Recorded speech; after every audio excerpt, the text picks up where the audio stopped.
Hi guys, welcome back to the channel. Today I have something very different and it involves PUBG and an Android smartphone, and these are L1 and R1 control triggers.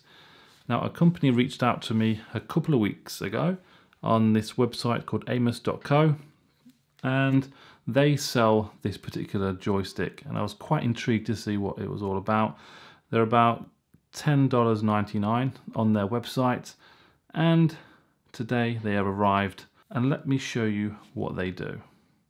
So these are compatible for 4.5 to 6.5 inch Android and iOS phones. So here I am here guys, you can just see they're on my 6-inch Infinix 05 Pro smartphone. I'm nearly dying at the moment. And left trigger and right trigger there. So if I just quickly show you around how it really attaches to the smartphone. On the back there you can see that it clips down. You have the two triggers on there like that. These just slide off like that, and this is the contraption itself. This little lever at the bottom there, that's how you secure it to your smartphone. You just put it down like that and it clips and tightens to the smartphone. It doesn't leave any marks on there that I've noticed, and there's no sort of sharp edges or sharp bits to it, which is good. And that is pretty much it. What I'm going to do now is I'm going to set it up from scratch on my Google Pixel, and to show you exactly how it's done, because on PUBG you can set controls and customize them and move them around the screen, and I'll show you how that works. Okay guys, so on the Google Pixel, launch PUBG here, go to the settings at the top right, go down to controls, and this is where you can customize your controls. Click customize, and then this is where you need to think about your positioning of the triggers. So here is the first one. This is the left trigger, and you're going to want to put it somewhere around this area there. Now this bit here I'm pressing, that's the trigger point, so that's the bit that's going to make contact to the actual screen. You can see in there is this a round rubber pad which makes contact to the screen, and you're going to want to move your shoot button up to there. Pop that over like that. At this point, this is where you can pull that lever down to secure it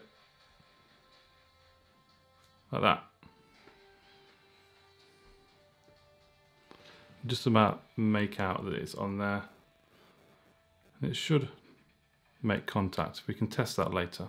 Okay, then you're going to want to do the same for maybe the aim button up there. Exactly the same process. You can assign any button that you like really, but for me it's going to be right on the aim and left for firing, or it might be different, whatever you want. So again, you get your other one, slide it down on there, fasten it at the back again, and again that should make contact. Once you're happy with that, you can click save, information saved, exit, exit again. Let's jump into a game. Okay, so we're just booting up into the game. Got a few players online making a bit of noise. Turn the volume down. Now, you might be a little bit concerned that the triggers are blocking any sort of, pieces of information you want to see, but it doesn't really seem that it's blocking much at all. You can see your fellow group members on there. You can see the map at the top right hand corner there. But obviously you can position it however you'd like. So I'm pressing the left trigger, which I assign to shoot and punch. That one is aim, so I need to find a gun. Let's find a gun. Quick.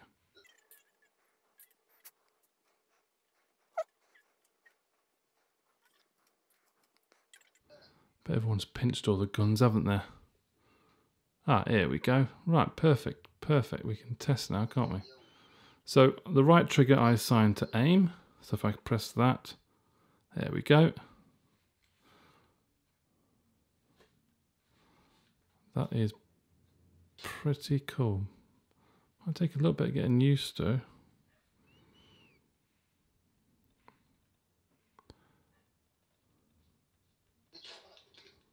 Yeah.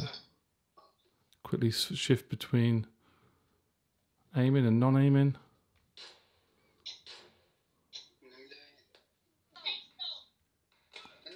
Oh no! Who's that?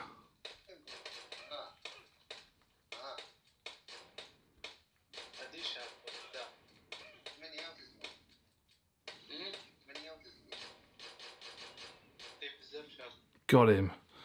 God, that was a little bit difficult. I think it'll take a little bit getting used to these triggers, but it's quick and rapid, responsive, which is great. I think I'm nearly dead.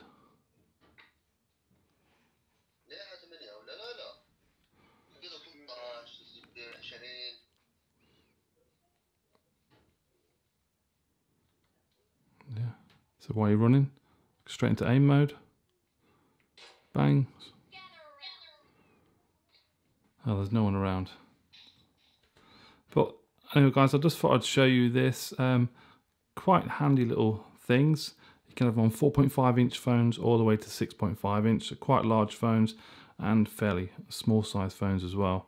Pretty much what you're used to with PlayStation and Xboxes now. Quite a cool addition. I'll leave a link in the description if you want to take a look at them. You can purchase them off their website. Some of you probably love this, but some of you might not. They do get a little bit of getting used to because I've got quite big hands, but still managed to get a kill. And that's what they look like on. So that's, like I said earlier, the little clip, just to make sure it's securely fastened to your smartphone. And they slide off quite easily as well, not leaving any marks. So that's good. And obviously when you do stop using it, remember your aim button's at the top there. That's it, guys. Another quick review and test of the L1, R1 triggers for your mobile smartphone using games such as PUBG and maybe other games as well. So any questions, guys, please comment below. Give the video a thumbs up, subscribe, and I'll see you in the next one. Thanks for watching.